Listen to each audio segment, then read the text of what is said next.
Iran जंग के बीच 43 देशों की सऊदी अरब के साथ मीटिंग हुई है। ये बहुत खास मीटिंग होती है, यानी कि मिडिल ईस्ट की जंग का दायरा अब बढ़ने वाला है। एक तरफ ईरान अमेरिका पर लगातार हमले कर रहा है, तो वहीं यमन और सऊदी अरब भी जंग लड़ रहे हैं। ऐसे में अब 14 मुस्लिम देशों की फौज तैयार हो गई है लाल सागर में उतरने के लिए। वो देश कौन से हैं और मिडिल ईस्ट में आखिर चल क्या रहा है, सब बताते हैं आपको। सबसे पहले तो आप ये समझिए कि सऊदी अरब ने लाल सागर के लिए एक मैरीटाइम कोएलिशन, डिफेंस कोएलिशन बनाने की जो मांग है वो की है। यानी कि सऊदी अरब चाहता है कि जो अलग अलग देश हैं ये अपनी सेना को लेकर लाल सागर में उतरे, यहाँ पर वो जहाजों को प्रोटेक्शन दे। और इसके लिए सऊदी अरब ने करीब 51 देशों को इन्वाइट किया था मीटिंग करने के लिए। अब 51 में से 43 देश सऊदी अरब से बाकायदा मीटिंग करते हैं, बातचीत करते हैं। और ये यूरोपियन यूनियन के देश हैं, EU के वो देश हैं 43, जिनका जो संगठन है, उनके जो डेलीगेशन है वो बातचीत करते हैं सऊदी अरब के साथ। इसके अलावा कई मुस्लिम देश हैं जो कि बातचीत करने के लिए सऊदी अरब के साथ आते हैं और बहुत ने हामी भर दी है। करीब 14 के आसपास मुस्लिम देश हैं जिन्होंने हामी भर दी है मैरीटाइम कोएलिशन बनाने के लिए। अब इसी वजह से कहा जा रहा है कि खाड़ी के इलाके में क्या सच में 43 देश उतरने वाले हैं, इनकी फौजें उतरने वाली हैं। और अगर ऐसा हुआ तो ईरान क्या करेगा, ये भी बहुत बड़ा सवाल है, क्योंकि लाल सागर में जो हूथी संगठन है वो ईरान का प्रॉक्सी है और वो यहाँ पर सऊदी अरब का रास्ता रोक रहा है। और इसी वजह से सऊदी अरब ने ये पूरा काम किया है। क्लैश रिपोर्ट के हवाले से खबर है जिसमें बताया गया है कि सऊदी अरब ने लाल सागर में होने वाले समुद्री व्यापार को हूथी हमलों से बचाने के लिए 43 देशों के समुद्री रक्षा संगठन का प्रस्ताव रखा है। इस पहल पर चर्चा करने के लिए रियाद में 43 देशों के सैन्य प्रतिनिधियों की बैठक हुई। इस पहल का मकसद बाब अल मंडेब स्ट्रेट, लाल सागर और अदन की खाड़ी जैसे अहम व्यापारिक रास्तों को सुरक्षित करना है। यानी कि इन सब इलाकों में प्रोटेक्शन मिल सके, एक कहा जाए कि सिक्योरिटी मिल सके, इस वजह से सऊदी अरब ने यह कदम उठाया है। इस बीच करीब 14 के आसपास मुस्लिम देश हैं जिन्होंने अपनी फौज तैयार कर ली है। मारियो नौफल लिखते हैं कि सऊदी कथित तौर पर मध्य यमन में समुद्र और संभवतः जमीन के रास्ते हूथियों के खिलाफ एक बड़े हमले की तैयारी कर रहा है।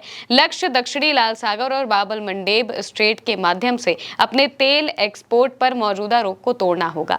यमनी सूत्रों से संकेत मिलता है कि सऊदी सेना पूर्व से पीछे हट रही है और अल बायदा में संभावित घुसपैठ के लिए सैनिकों को केंद्रित कर रही है, जिस गवर्नमेंट पर हौथीज ने 2020-21 में कब्जा किया था। वहीं रियाद एक नौसैन्य गठबंधन बना रहा है। तुर्की, पाकिस्तान, मिस्र, सूडान और जिबूती सहित 14 देश पहले ही बहुराष्ट्रीय समुद्री रक्षा का प्रयास समर्थन कर चुके हैं। यानी कि ये जो 14 देश हैं ये सऊदी अरब के साथ है। सऊदी ने अमेरिका और कई यूरोपीय देशों से भी इसमें शामिल होने के लिए कहा है। ये वास्तविक तेज हो सकता है, यानी कि ये मौजूदा वक्त में जो प्लान है सऊदी अरब का बहुत तेजी से काम कर रहा है। ईरानियन लेटर के हवाले से भी लिखा है कि सऊदी अरब ने लाल सागर में कमर्शियल जहाजों को हूथी हमलों से बचाने के लिए एक इंटरनेशनल मैरीटाइम गठबंधन बनाने का ऐलान किया है। खबरों के मुताबिक इस गठबंधन में Kuwait, Bahrain, Qatar, Jordan, Bangladesh, Nigeria, Sudan और जिबूती शामिल हैं, जबकि पाकिस्तान, तुर्की और मिस्र इसके सबसे बड़े मिलिट्री पार्टनर हैं। खबरों के मुताबिक अमेरिका इस गठबंधन में शामिल नहीं हो पा रहा है और किसी भी यूरोपीय या फिर बाकी के पश्चिमी देशों ने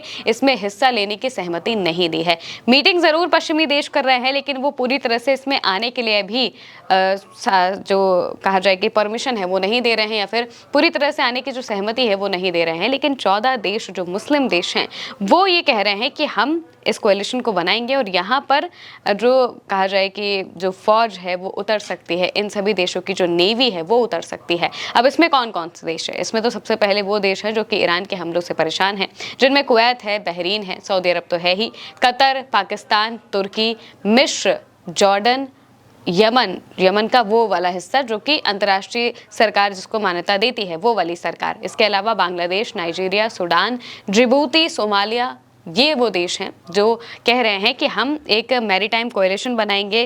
किसके साथ मिलकर? सऊदी अरब के साथ मिलकर, ताकि लाल सागर को प्रोटेक्ट किया जा सके। यहाँ पर अगर कोई भी जहाज जाता है, क्योंकि ज़्यादातर जहाज़ों का जो व्यापार है वो इन्हीं सब देशों में होता है और इसके अलावा यूरोप के साइड होता है, तो अगर सऊदी अरब को यूरोप तक अपने जहाज़ लेके जाने हैं तो उसके लिए उसके पास सुएज़ नहर का इलाका है, वो वहाँ से आराम से जा सकता है। लेकिन उन्हें जब अपना सामान वेस्ट एशिया, जब इधर एशिया के साइड जाना होता है, जो साउथ एशिया का इलाका है, यहाँ पर जाना होता है, या फिर इसके आगे जो चीज़ें पड़ती हैं वहाँ पर जाना होता है, तो उसके लिए लाल सागर की ज़रूरत पड़ती है, बाब अल मंडेब की ज़रूरत पड़ती है। और इसी वजह से वो यहाँ पर अपना व्यापार खोते जा रहे हैं और वो ऐसा बिल्कुल भी नहीं चाहते हैं। एक तरफ होर्मुज़ स्ट्रेट पर ईरान बैठा हुआ है, वहाँ पर ईरान की मंजूरी के बिना कोई भी नहीं जा सकता है, कोई भी देश अपना तेल या फिर कोई भी सामान लेकर नहीं निकल सकता है। वहीं दूसरी तरफ अमेरिका भी हमला कर देता है, अगर अमेरिका के बताए रास्ते पर ना जाओ तो वहाँ पर काफ़ी खतरा है। इसी वजह से सऊदी अरब इस दूसरे वाले इलाके से, लाल सागर वाले इलाके से अभी तक अपना व्यापार बहुत अच्छे से कर रहा था। लेकिन यमन और सऊदी अरब के बीच में जब लड़ाई होती है, यमन का मतलब जो हुती संगठन है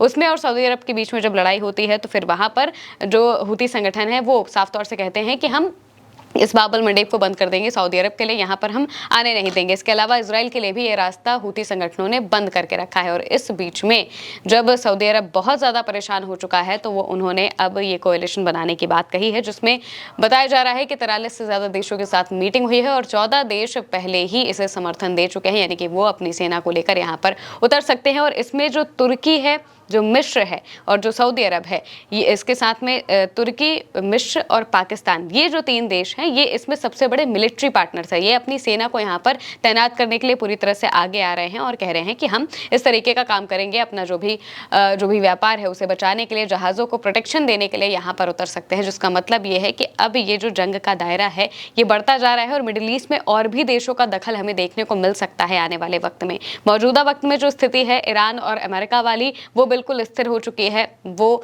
ना किसी डील की तरफ जा रही है, ना पूरी तरह से हमले की तरफ जा रही है। हमले कम हो रहे हैं, डील नहीं हो रही है, जिसका मतलब ये है कि कोशिश की जा रही है बातचीत की, लेकिन फिर भी बातचीत हो नहीं पाएगी। इतना तो सबको पता है, क्योंकि ऑलरेडी 4 से 5 महीने हो चुके हैं इस जंग को शुरू हुए और इससे 1 साल पहले भी जो हमले हो रहे थे वो इसी वजह से हो रहे थे और अभी तक इसका कोई हल नहीं निकल पाया है। और जब तक डोनाल्ड ट्रंप रहेंगे तब तक हल निकल पाना मुश्किल भी है। और इसी वजह से कहा जा रहा है कि अब इस इलाके में और भी देश सामने आ सकते हैं जो कि लाल सागर में हूथियों को कमजोर करने के लिए, और वहीं दूसरी तरफ हो सकता है कि अमेरिका को भी कमजोर करने के लिए वो अपना काम करे। फिलहाल के लिए मेरी महिमा के साथ इस खबर में इतना ही। आप देखते रहिए उल्टा चश्मा न्यूज़।